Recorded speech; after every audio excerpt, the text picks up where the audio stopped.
Assalamualaikum warahmatullahi wabarakatuh. Nama saya Hana Kalisa dari kelas 12-7 dan kali ini saya akan menjelaskan 10 contoh soal dari materi kaidah sampai dengan peluang untuk penambahan nilai. Jadi contoh soal yang pertama itu adalah tentang penjumlahan. Materi penjumlahan ini bisa dipakai ketika dalam kejadian itu cuma ada boleh satu pilihan. Contohnya ini kayak gini, Fatih akan membeli sebuah mobil, tersedia 3 jenis mobil sedan, 4 jenis mobil SUV, dan 5 mobil MPV. Berapa banyak pilihan Fatih untuk membeli mobil?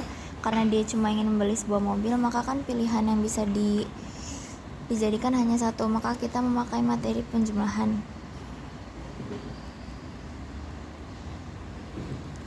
Seperti ini, terus nanti tinggal kita hasilin 3 tambah 4 tambah 5, hasilnya sama dengan 12. Selanjutnya di sini ada contoh tentang perkalian.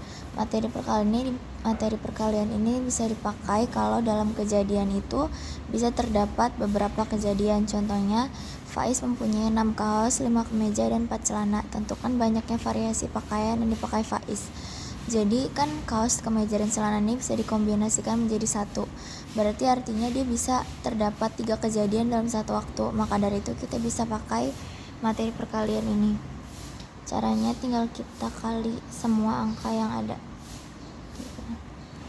6 kali 5 dikali 4, hasilnya itu sama dengan 120.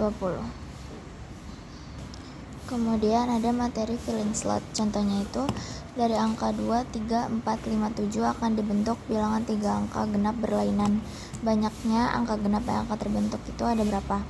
Nah, terus habis itu caranya kita pertama lihat, kan ini disuruhnya angka genap. Kalau misalkan genap atau ganjil, kita mulainya dari kotak yang paling belakang. Yang pertama kita punya angka genap itu kan 2 sama 4. Berarti ada 2 kemungkinan. Di sini kita tulis 2 di kotak paling terakhir. Habis itu kita mulai lagi dari kotak yang paling awal. Misalkan ini udah kepake 1 dan 2. Berarti sisanya itu ada 1, 2, 3, 4. Di sini kita tulis 4. Berarti kan ini coret. Nah, udah kepake 2, berarti sisa 1, 2, 3. Kita tulis di sini 3. Maka hasilnya itu jadi 24. Kemudian ada faktorial. Jadi faktorial itu adalah perkalian bilangan bulat positif yang yang sama dengan atau kurang dari n ini, angka yang tertera. Jadi yang pertama contohnya itu ada 3 faktorial. Berarti kita tinggal 3 dikali 2 dikali 1 kayak gini, hasilnya jadi sama dengan 6. Terus kemudian yang 10 faktorial dibagi 8 faktorial, itu caranya 10 dikali 9 terus dikali 8 faktorial. Kita bisa berhenti di 8 faktorial karena di bawahnya juga ada 8 faktorial, jadi nanti bisa tinggal dicoret kayak gini. Jadi kita tinggal mengalihkan 10 dikali 9 sama dengan 90. Selanjutnya itu ada kombinasi. Kombinasi ini bisa dipakai kalau kita mau menyusun suatu percobaan tanpa memperhatikan urutannya. Contohnya adalah pertemuan dihadiri 10 orang. Jika tiap orang saling berjabat tangan, berapa banyak yang terjadi? Nah, berjabat tangan ini kan gak memperhatikan urutan, jadi kita bisa memakai rumus kombinasi. Yang pertama kita tentukan dulu n-nya itu ada berapa. N-nya itu jumlahnya itu kan ada 10 orang. Terus kita tentukan juga R-nya. R-nya itu berapa banyak yang terlibat. R itu kan 2, karena kalau orang saling berjabat tangan berarti kan itu 2 orang yang terlibat. Nah, setelah itu kita bisa langsung bikin C 10 2. Terus habis itu 10 faktorial 10 dikurang 2 faktorial dikali sama 2 faktorial. Berarti jadi 10 dikali 9 dikali 8 faktorial. 8 faktorial 2 faktorial kayak gini.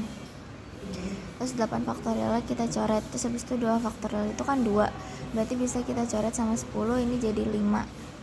Nanti hasilnya berarti jadi 5 dikali 9 sama dengan 45. Selanjutnya itu ada permutasi.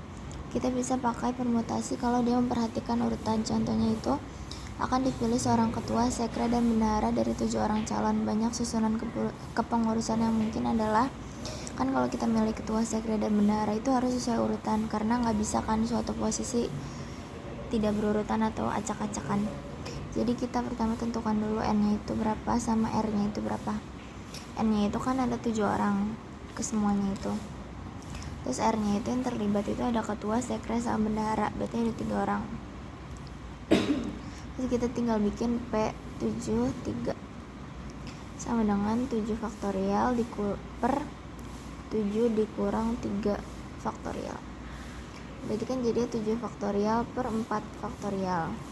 Nanti dia jadinya 7 dikali 6 dikali 5 dikali 4 faktorial per 4 faktorial.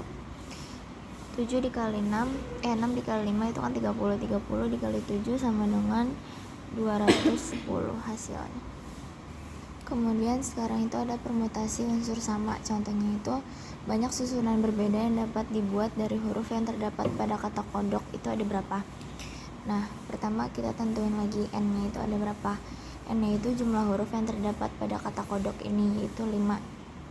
Terus selanjutnya kita cari mana huruf yang berulang. Yang pertama kan itu K. K itu dia ada 2 kali kan, 1, 2. Jadi kita tulis 2. Terus apalagi yang berulang atau sama itu kan O, berarti kita tulis O. O-nya itu ada 2 juga. Terus D ini kan cuma 1, berarti dia tidak termasuk unsur sama atau berulang.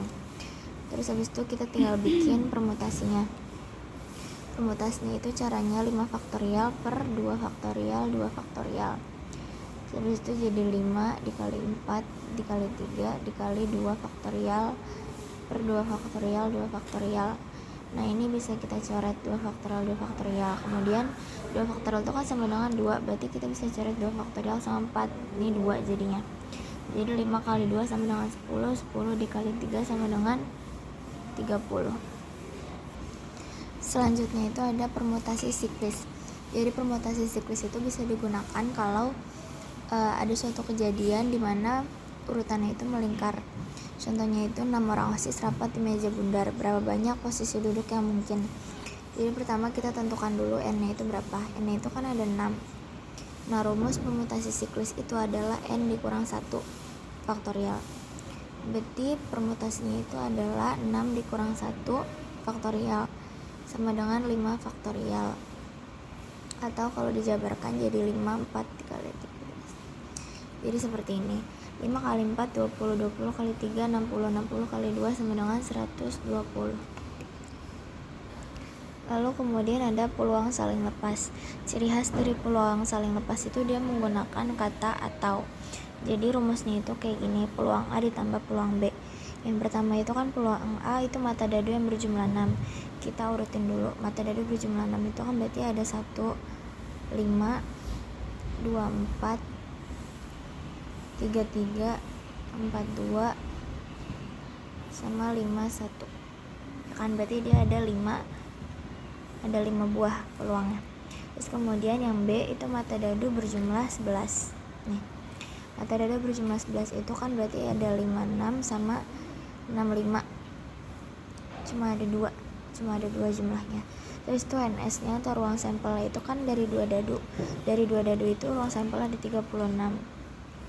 Terus ketika udah diketahui semua gini, kita tinggal masukin semuanya ke dalam rumus. Rumusnya kan seperti ini tadi.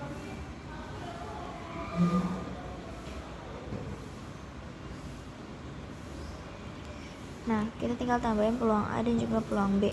Peluang A-nya itu kan 5. Berarti 5 per 36. Ini ruang sampelnya. Terus habis itu PB-nya itu berarti 2 per 36. Berarti kalau dijumlahin sama dengan 7 per 36. Ini hasilnya. Kemudian yang terakhir itu ada peluang saling bebas. Peluang saling bebas itu ciri khasnya di soal dia ada kata dan. Terus habis itu kejadian A tidak berpengaruh pada kejadian B dan juga sebaliknya. Contohnya ini. Pada pelemparan sebuah dadu dan koin, tentukan peluang munculnya mata dadu bilangan prima dan muncul sisi angka pada koin. Berarti berarti kejadian A-nya itu mata dadu bilangan prima. Mata dadu bilangan prima itu kan ada 2, 3 sama 5. Dia kan ada 3, ya kan? Berarti kan PA-nya itu dia NA-nya itu kan ada 3. Terus ruang sampelnya itu dari sebuah dadu itu kan dia ada 6 atau 1 per 2. Terus kemudian yang kedua ini ada kejadian yang B, muncul angka pada koin. Jadi angka pada koin itu kan cuma ada satu ya, dari dua sisi kan ada gambar sama koin. Berarti kalau ditanya muncul angka pada koin itu berarti dia 1/2. Satunya itu dapat dari karena sisi angka di koin itu cuma satu, dan dalam ini 2 dapat dari dalam koin itu ada 2 sisi, ruang sampel ada 2, yaitu gambar dan koin. Berarti 1/2 sama 1/2. Nah, kita tinggal masukin peluang A dan peluang B nya ini ke dalam rumus peluang saling bebas ini. Kayak gini, PA nya itu kan 1/2, terus PB nya itu 1/2 juga. Berarti tinggal kita kali hasilnya itu jadi 1/4.